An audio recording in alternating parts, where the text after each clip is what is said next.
Welcome back to Cinema Flicks Music Picks. I'm Davey, your host with the most, the beast with the least. Least I can do it today is a brand new Blu-ray review of the 2022 Western film Dead for a Dollar, starring veteran character actors Christoph Waltz and Willem DaFoe, as well as Rachel Brosnahan from The Magnificent Mrs. Maisel on Amazon Prime, most prominently. And directed by, he's still going, he's 80 years old, feels like he should be older, but he's 80, Walter Hill, the great Walter Hill of, behind me you see The Long Riders there, Southern Comfort, one of my favourite films, another one of my favourite films, Extreme Prejudice. He makes films about masculinity, about a bit like Robert Aldrich would do with some of his films. Men on a mission, people go to work. Howard Hawks very much influence on the idea of everyone's a professional and has a job to do. That's very much part of the Walter Hill oeuvre as well. But this is his latest. It's his first since 2015 or so, and he's been doing some duds. However, when it comes to him in westerns, he's directed, again, Long Riders. What we've got next door, he's also done Geronimo, and he's also done Broken, the one with Robert Duvall. You know the one I mean. Broken Trail Mix, Trail of the Dead. You know the one I mean. Broken Trail. They made a TV miniseries out of it as well.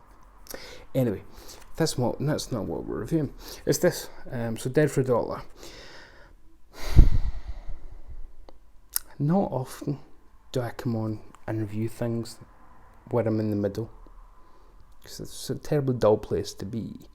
If you can be exuberant and excited about something, that's infectious and great.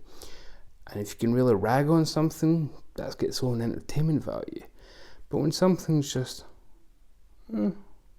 that's not very entertaining, is it? That's kind of, literally.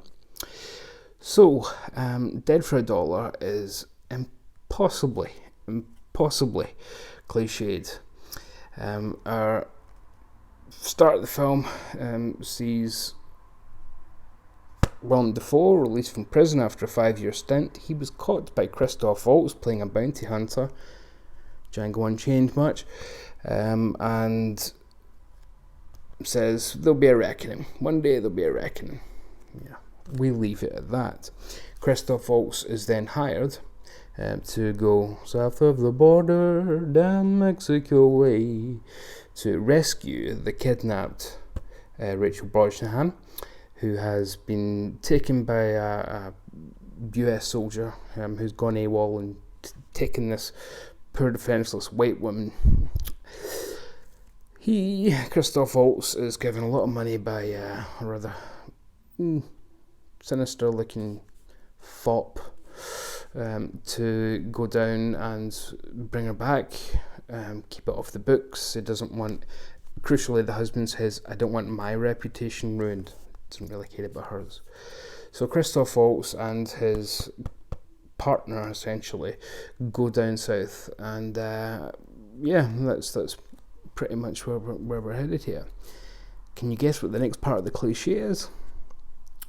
Turns out she wasn't a prisoner. She actually went with that guy willingly. She was in love, and she hates her actual husband, who's a real bastard. We've seen this, come on.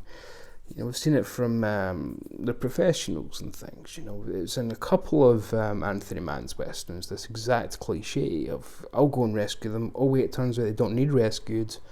Well, if they do, it's from you, the person pretending that they need rescued in the first place. It's not from the supposed abductor. So there are subplots involving the local bandidos, I guess, who kind of control the area, and the main guy of the bandidos is played by Benjamin Bratt in Brownface. Now, I believe Benjamin Bratt is something like a quarter Peruvian, but he's blanked up or browned up in 2022. And it's Benjamin Bratt. It's not like it's some star that you just want to accommodate, so why not? It's only Benjamin Bratt. I'm sure his own cousins don't even go see his movies. Yeah, probably don't actually. Catwoman, who'd want to see that? So, cliche follows cliche follows cliche. Lines of cliche, there's going to be a reckoning. Reckon there will be. I'm going to need me a drink before we get down to fighting. All this kind of stuff, right? Hey, gringo, we don't want no trouble down here. I don't want trouble either. But trouble's coming. It's full of that kind of stuff. Full of that kind of paint by numbers, connect the dots, 101 Western. And you're waiting for it to subvert. And I won't spoil it, because even though it's not worth really your time, I still think, given the cast, some people may want to check it out, but it's not worth your time. And it doesn't go anywhere interesting. It ends exactly the way you think it's going to end. There's a couple of people who meet an end that you might not expect to meet an end, but nobody major who's really affecting the plot. The people you really want to survive. They introduce Willem DaFoe as very much this kind of is he an antagonist or is he going to help out in the end? And then don't even go anywhere interesting with that. Christoph Waltz is the elephant in the room here. I'm sorry, the Emperor has no clothes on. Christoph. He's made his name through these Tarantino movies in which he is wonderful. Hans Landa in Inglourious Basterds, the dentist in Django, and then loads of other parts that give him that incredibly well-spoken, polite, almost nice but psychopathic person. In this, he is dull as dishwater. He's given the Clint Eastwood role of the Gary Cooper role. More Gary Cooper too, actually. The silent type. There's someone else that I want to mention, but I'm going to go on to that in a second.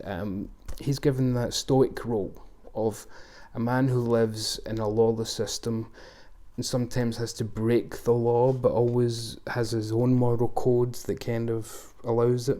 So, if he ever does something wrong, it's for a moral reason kind of thing. Christoph Waltz can't play that for toffee. Can't play it at all. He is dull, he is flat, he's monotonous. And it gives me no pleasure to say it, particularly because I paid for this. Come on, I want to like it. I love Walter Hill, love these actors. Willem DaFoe is in a different movie entirely. He's in a comedy western because he is giving it full. Yeah, I'm from Texas. In Texas, we do things like that. So he's gone full, caricature. Christoph Waltz is going full character actor. And Rachel Brosnahan, best thing in the movie. She is as the woman who, I don't need rescued, thank you very much. But to be honest, to say she steals the show is petty theft. It's quite a good line, that. Because everyone else is just either bad, far too over the top, or just forgettable, which is a crime. Walter Hill, this is beneath him. And the reason that I said there was another actor that I wanted to bring into the conversation and is in the background here, he is very much, and I was thinking this watching the whole film, Christoph Waltz is playing the Randolph Scott part of the moral man in an immoral time.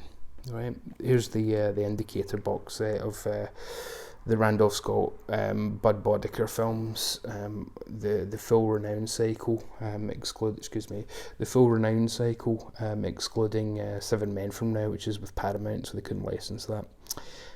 Brilliant box set though, absolutely pumped with extras. I mean, look at that for extras. If you're a classic Western fan and you don't have this and they are available individually, then please pick these up. That is just the extras. That's not a description of the movies. That is just the extras. Essential. But this is what the writers think they've created here, is a Randolph Scott character, when in actual fact they've created a tepid glass of water version of a Randolph Scott character, a lettuce of a Randolph Scott character. No. Randolph Scott he wasn't a great actor, but he had a quiet dignity about him. Christoph Waltz does have a quiet dignity about him, but not in this film, because he's been told to play someone else's version of a quiet dignity. And then the end of the film, it comes up, Dead for a Dollar, dedicated to Bud Bodicker, who directed all of them. And I went, oh my God. So not only was I right, but it's literally telling me we're trying to do a Bud Bodicker film in 2022.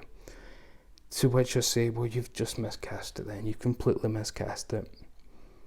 And if you were setting out to do that, then hell mend you. Hell mend you. I'm sorry, Walter Hill. I wanted to love this. And I mean, don't just like it. Love it. I love Westerns. I adore them.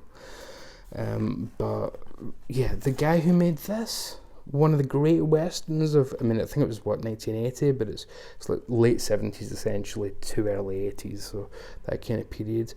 With the James Cole Younger gang, which wonderfully all the different families in it are played by real life acting families. So you've got the Keaches, the Carradines, the Quaids, the Guests, and this, these two are big stars, or these three in television terms. But no, it doesn't work. It just proves that you can't go home again. You can't make this kind of old-fashioned Western now, unless you have perfect casting, and that's what's lost in this. How you take the Randolph Scott character and make him so impossibly bland, it just shows you why so many Westerns were B-movies, because it wasn't just in the gunslinging and the action and the score, which in some places rather predictably tries to do Ennio Morricone, which, if you're trying to do Bud Bodicker, why are you trying to ape Ennio Morricone? It was more than that. It required the lead. And that's why Westerns, more than I'd say just about any other genre, relied on the lead. It had to be somebody you could believe as the lawman or as the villains. Why guys were so typecast. Henry Silva would always be the bad guy. Lee Van Cleef would always be the bad guy. Sometimes he could cross a little bit, but he's the bad guy. Ernest Borgnine, perfect example. Always the grinning baddie who sometimes could be a goodie if it was more of a comic type Western. But you know what I'm getting across. So Jimmy Stewart, classic hero. Randolph Scott, as mentioned. Clint Eastwood later on with more ambiguous Westerns. John Wayne, of course. Right back to the days of Tom Mix, the really early, and Roy Rogers. It required a personality who just resonated. And I'm sorry, but Christoph Waltz is not the strong silent type. He is the exact opposite of that. He is the weak, talkative kind. And that's wonderful. He plays that brilliantly. There's a reason why he gets that part in so many different movies. But in his eagerness to pick a part that's different from that, I think he's gone far too far the other way. And I don't know why they've cast him in this, apart from, well, maybe the kids will think it's a bit like Django if he's in it. And believe me, it's nothing like Django. I wanted to love it. But hey, they can't all be winners. But do you have this thing? I don't get to review average stuff very often, so I'll ask it. Do you have this thing too, where it's almost worse when something's average? If something's bad, you can have a good time with it because it's so bad. You can rip the piss. You can pick it to pieces. But when something's fine, when it's perfectly acceptable, it's almost offensive that they've taken so few chances. It's almost offensive to aim for bland. not to shoot for the moon.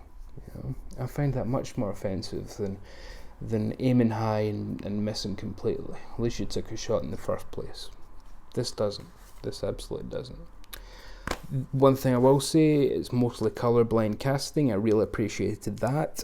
The characters in it are defined by their actions, in which case that's fine. They don't need to be defined by race. So the actors who are African American, it does get mentioned a few times, but the same actions would be applicable to them. The same repercussions would be applicable to them should they be white. So their race has nothing to do with it. It's not one of those. So if you're a purist about things like that, which, come on, it's 2023, then, you know, you won't enjoy that part of it. But so I like that. But overall, just a mess of a film. And unlike one thing that this film again completely misses, if you're trying to do the Bud Boddicker films, right? Let's have a look at the running times. The Tall T, 78 minutes, that's an hour and 18. Decision at Sundown, 77, so that's an hour and 17. Buchanan Rides Alone, that's an epic, that is 80 minutes, that's an hour and 20. Ride Lonesome, 73 minutes, that's an hour and 13. Comanche Station, 73 minutes, that's an hour and 13. And here, it's an hour and 50. So there's an extra 40 minutes on top of, or 30 minutes at least, on top of all of those films in which to fill. And there's nothing to fill it with. It's fresh air. Oh, no. Sorry to be negative. I really don't enjoy being down on things because, you know, again, I paid for it. But if I can steer you away from it, more's the better. But yeah. Oh, you can do classic westerns though. You absolutely can. Sometimes you have to add a twist. You know, make it a bit psychedelic. In the case of Slow West, for example. But, you know, there's absolutely ways you can still do a classic Western story. But I think the way to do it is not by trying to just do what was done better by the masters 70 years ago. Take what they did as an influence, but don't just try and do it again. Especially when you're Walter Hill, you've got no excuse. You're an absolute titan of the genre. You were one of the guys who practically invented revisionist westerns along with Sergio Leone. Don't give me this, man. Anyway, I've ranted for far too long. Thank you very much for your patience as always. Should you have seen this, I'm sorry. And if you haven't seen it, congratulations. But if for whatever reason, after this, you then go on to say, actually I quite like the sound of that from that terrible review, from that handsome devil, then please let me know what you think of it. Otherwise, or just let me know your favourite kinds of westerns down below. My favourite's The Man Who Shot Liberty Valance. It's one of my favourite films of all time.